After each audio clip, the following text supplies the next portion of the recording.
Hi ಎಲ್ಲರಿಗೂ. ಇವತ್ತು ಇಡ್ಲಿಗೆ ಒಂದು ಕಾಯಿ ಚಟ್ನಿ, ತೆಂಗಿನಕಾಯಿ ಚಟ್ನಿನ ಮಾಡ್ತಾ ಇದ್ದೀನಿ. ತೆಂಗಿನಕಾಯಿ ಚಟ್ನಿ ಮಾಡಲಿಕ್ಕೆ ಮುಖ್ಯವಾಗಿ ಏನು ಬೇಕು? ಕೊಬ್ಬರಿ ತುರಿ ಬೇಕು ಅಲ್ವಾ. ಅರ್ಧ ಹೋಳು ಕಾಯಿ ತುರಿಯನ್ನು ಇಲ್ಲಿ ಏನು ಮಾಡಿದ್ದೀನಿ, ಹೆರೆದ್ಬಿಟ್ಟು ಇಟ್ಕೊಂಡಿದ್ದೀನಿ.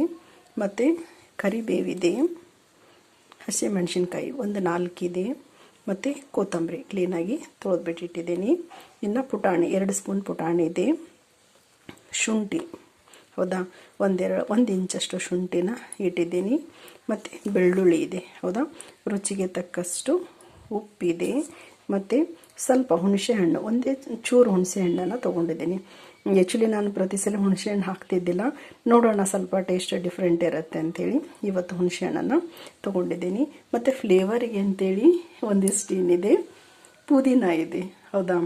ಒಂದೊಂದು ಸಲ ಒಂದೊಂದು ಥರ ನಾವೇನು ಮಾಡ್ಬೋದು, ಈ ತೆಂಗಿನಕಾಯಿ ಚಟ್ನಿಯನ್ನು ಮಾಡ್ಕೊಂಡು ಸವಿಬೋದು. ಮೊನ್ನೆ ಬೆಣ್ಣೆ ದೋಸೆಗೆ ಏನು ಮಾಡಿದ್ದೆ, ಇದು ಯಾವುದು ಗ್ರೀನ್ಸ್ ಏನಿದೆಯಲ್ಲ ಯಾವುದೂ ಹಾಕಿದ್ದಿಲ್ಲ, ಜಸ್ಟ್ ಕೊಬ್ಬರಿ ತುರಿ ಉಪ್ಪು ಇಷ್ಟನ್ನೇ ಹಾಕಿ ಮಾಡಿದ್ದೆ. ಇಷ್ಟು ಚೆನ್ನಾಗಾಗಿತ್ತು ಹೌದಾ.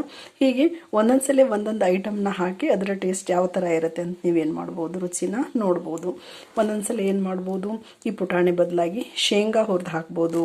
ಇನ್ನು ಕೆಲವರು ಹಸಿ ಕಡಲೆಬೇಳೆ ಏನಿರುತ್ತಲ್ಲ ನೆನೆಸಿಟ್ಟು ಹಾಕ್ತಾರೆ ಹೌದಾ. ಒಂದೊಂದು ಇಂಗ್ರೀಡಿಯೆಂಟ್ಸ್ಗೆ ಒಂದೊಂದು ಟೇಸ್ಟ್ ಏನು ಮಾಡುತ್ತೆ, ಅದು ನಮಗೆ ಕೊಡುತ್ತೆ ಅಲ್ವಾ. ಎಸ್, ಇವತ್ತಿಷ್ಟು ಸಿಂಪಲ್ಲಾಗಿ ಕೊಬ್ಬರಿ ಚಟ್ನಿನ ಮಾಡ್ತಾ ಇದ್ದೀನಿ ನೋಡಿ. ಇವಾಗ ಇವೆಲ್ಲ ಇಂಗ್ರೀಡಿಯೆಂಟ್ಸ್ ನಾನು ಮಿಕ್ಸಿ ಜಾರಿಗೆ ಸೇರಿಸ್ಬಿಟ್ಟಿದ್ದನ್ನು ನುಣ್ಣಗೆ ರುಬ್ಕೋತೀನಿ ಹೌದಾ. ರುಬ್ಬಿ ಆದಮೇಲೆ ಒಂದು ಚಿಕ್ಕದಾಗಿ ಒಗ್ಗರಣೆ ಕೊಟ್ಬಿಟ್ರೆ ಇವತ್ತಿನ ನಮ್ದು ಏನಾಗುತ್ತೆ, ಚಟ್ನಿ ಸವಿಯಲು ಸಿದ್ಧ. ಆ್ಯಕ್ಚುಲಿ ಗ್ರೀನ್ಸ್ ಏನಿದೆ ಇವತ್ತು ಹೆಚ್ಚಿಗೆ ಇದೆ ಹೌದಾ, ಕರಿಬೇವು ಕೊತ್ತಂಬರಿ ಪುದೀನ, ಹೀಗಾಗಿ ಚಟ್ನಿ ಕಲರ್ ಏನಾಗುತ್ತೆ ಹೆಚ್ಚು ಇವತ್ತು ಗ್ರೀನಿಶೇ ಇರುತ್ತೆ ಅಲ್ವಾ. ಎಸ್, ಕೆಲವರು ಒಂದೊಂದು ಇದರಲ್ಲಿ ಏನು ಮಾಡ್ತಾರೆ, ಚಟ್ನಿನ ಮಾಡ್ತಾರೆ ಹೌದಾ. ಹೋಟ್ಲಲ್ಲಿನೂ ಕೆಲವರು ಆ್ಯಕ್ಚುಲಿ ಅವ್ರು ಏನು ಹಾಕ್ತಾರಂತನೂ ಗೊತ್ತಾಗೋದಿಲ್ಲ, ಆ ಥರ ಇರುತ್ತೆ ಅದು ಚಟ್ನಿ. ಏನಿರೋದಿಲ್ಲ ಆದರೆ ಸ್ವಲ್ಪ ಟೇಸ್ಟ್ ಇರುತ್ತೆ. ಈಗ ಬೆಳ್ಳುಳ್ಳಿ ಹಾಕ್ತಾಯಿದ್ದೀನಿ ಹೌದಾ. ಬೆಳ್ಳುಳ್ಳಿ ಹಾಕಿಲ್ಲ ಅಂದವಾಗ ನಾವೇನು ಮಾಡ್ಬೋದು, ಹಿಂಗಿನ ಒಗ್ಗರಣೆನ ಕೊಡ್ಬೋದು. ಬೆಳ್ಳುಳ್ಳಿ ಹಾಕಿದಾಗ ಹಿಂಗನ್ನು ನಾವೇನು ಮಾಡಲ್ಲ, ಬಳಸೋದಿಲ್ಲ. 2 ಆಡ್ ಟೇಸ್ಟ್ ಆಗುತ್ತೆ ಅದು. ಹಾಗಾಗಿ 2ರಲ್ಲಿ ಒಂದನ್ನು ನಾವೇನು ಮಾಡ್ಬೋದಲ್ಲಿ ಯೂಸ್ ಮಾಡ್ಬೋದು ಹೌದಾ. ಇದೆಲ್ಲವನ್ನು ಇವಾಗ ಏನು ಮಾಡ್ತೇನೆ, ನಾನು ಮಿಕ್ಸಿಯಲ್ಲಿ ರುಬ್ಬುತ್ತೇನೆ.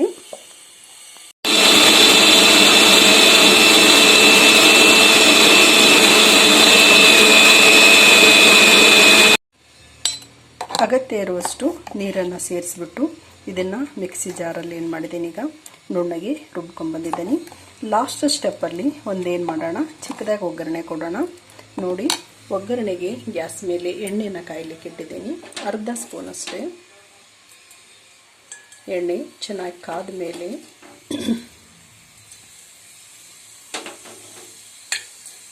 ನಾವೆತ್ತಿಟ್ಕೊಂಡಿರೋ ಸಾಸಿವೆ, ಜೀರಿಗೆ ಮತ್ತು ಒಂದು ಎಸಳು ಕರಿಬೇವನ್ನು ಏನು ಮಾಡ್ತಾ ಇದ್ದೀನಿ, ಸೇರಿಸ್ತಾ ಇದ್ದೀನಿ. ಇದು ಸ್ವಲ್ಪ ಒಗ್ಗರಣೆ ಏನಾಗಬೇಕು, ಕೂಲ್ ಆಗಬೇಕು. ಕೂಲ್ ಆದಮೇಲೆ ನಾವು ಚಟ್ನಿಯನ್ನು ಸೇರಿಸಬಹುದು, ಅಥವಾ ಇದೇ ಒಗ್ಗರಣೆಯನ್ನು ಮಿಕ್ಸಿ ಜಾರಿಗೆನ ಸೇರಿಸ್ಬಿಟ್ಟು ಲಾಸ್ಟ್ಗೆ ಈ ಚಟ್ನಿಯನ್ನು ಪಾತ್ರೆ, ಇದು ಕೂಲ್ ಆದಮೇಲೆ ಪಾತ್ರೆಗಳು ಸಹಿತ ನಾವೇನು ಮಾಡ್ಬೋದು, ಇದನ್ನು ಮತ್ತೆ ಆ್ಯಡ್ ಮಾಡ್ಬೋದು ಅಲ್ವಾ. ಪಾತ್ರೆ ಬಿಸಿ ಇರುತ್ತಲ್ಲ, ಈ ಚಟ್ನಿ ಏನಾಗ್ಬಿಡುತ್ತೆ ಅಲ್ಲಿ ಸ್ವಲ್ಪ ಗಟ್ಟಿ ಗಟ್ಟಿ ಆಗಿಬಿಡುತ್ತೆ ಬಿಸಿದಕ್ಕೆ ಅಂಟುಕೊಂಡು. ಹಾಗಾಗಿ ಈ ಥರ ನೀವು ಸೇರಿಸ್ಬಿಟ್ಟು ಲಾಸ್ಟಿಗೆ ಅದು ಪಾತ್ರೆ ಕೂಲ್ ಆದಮೇಲೆ ಈ ಚಟ್ನಿಯನ್ನು ನಾವೇನು ಮಾಡ್ಬೋದು, ಆ ಪಾತ್ರೆಗೆ ಮಿಕ್ಸ್ ಮಾಡ್ಕೋಬೋದು ಅಲ್ವಾ. ಹೇಗೆ ಅನ್ನಿಸ್ತೀವಿ ಇವತ್ತು ನಿಮಗೆ ರೆಸಿಪಿ? ಕಾಮನ್ನಾಗಿ ಚಟ್ನಿ ಎಲ್ಲ ಇದೇ ಥರ ಮಾಡ್ತೀವಿ, ಬಟ್ ನಾವು ಸೇರಿಸೋ ಇಂಗ್ರೀಡಿಯೆಂಟ್ಸ್ ಮೇಲೆ ಟೇಸ್ಟ್ ಏನಾಗುತ್ತೆ ಡಿಪೆಂಡ್ ಇರುತ್ತೆ. ಒಂದೊಂದು ಇಂಗ್ರೀಡಿಯೆಂಟ್ಸ್ಗೆ ಒಂದೊಂದು ಟೇಸ್ಟ್ ಅದೇನಾಗುತ್ತೆ ಡಿಫರ್ ಆಗ್ತಾ ಹೋಗುತ್ತೆ. ಇವತ್ತಿನ ವಿಡಿಯೋ ನಮಗೆಲ್ಲ ಇಷ್ಟ ಆಯಿತು ಅಂತ ಭಾವಿಸ್ತಾ ಇವತ್ತಿನ ವಿಡಿಯೋನ ಮುಗಿಸ್ತಾ ಇದ್ದೀನಿ. ನೋಡಿರೋ ತಮಗೆಲ್ಲರಿಗೂ ಧನ್ಯವಾದಗಳು. ಇವತ್ತಿನ ನಮ್ಮ ತೆಂಗಿನಕಾಯಿ ಚಟ್ನಿಯನ್ನು ನಾನೇನು ಮಾಡ್ತಾಯಿದ್ದೀನಿ, ಬಿಸಿ ಬಿಸಿ ಇಡ್ಲಿ ಮತ್ತು ಸಾಂಬಾರು ಜೊತೆಗೆ ಸರ್ವ್ ಮಾಡ್ತಾಯಿದ್ದೀನಿ ಹೌದಾ. ಟೈಮ್ ಇತ್ತು ಅಂತ ಹೇಳಿದ್ರೆ ಚಟ್ನಿ ಮತ್ತು ಸಾಂಬಾರು ಎರಡನ್ನೂ ಮಾಡ್ಬೋದು, ಅಥವಾ ಟೈಮ್ ಇಲ್ಲ ಅಂತ ಹೇಳಿದ್ರೆ ಏನು ಮಾಡ್ಬೋದು, ಬರೀ ಚಟ್ನಿಯಲ್ಲೇ ನಾವೇನು ಮಾಡ್ಬೋದು, ಇದನ್ನು ಇಡ್ಲಿ ಟಿಫಿನ್ನ ಕಂಪ್ಲೀಟ್ ಮಾಡ್ಕೋಬಹುದು ಅಲ್ವಾ. ಆ್ಯಕ್ಚುಲಿ ಸಾಂಬಾರು ಬೆಳಿಗ್ಗೆ ಮಾಡಿಬಿಟ್ವಿ ಅಂತ ಹೇಳಿದ್ರೆ ರೈಸಿಗೆ ಮಧ್ಯಾಹ್ನದ್ದು ಒಂದು ಕೆಲಸ ಏನಾಗ್ಬಿಡುತ್ತೆ, ಕಡಿಮೆ ಆಗುತ್ತೆ. ಹಾಗಾಗಿ ಸಾಂಬಾರು ಮತ್ತು ಚಟ್ನಿ ಎರಡನ್ನೂ ಮಾಡಿ ಇಡ್ಲಿ ಜೊತೆ ಏನು ಮಾಡ್ತಾಯಿದ್ದೀನಿ, ಸರ್ವ್ ಮಾಡ್ತಾಯಿದ್ದೀನಿ.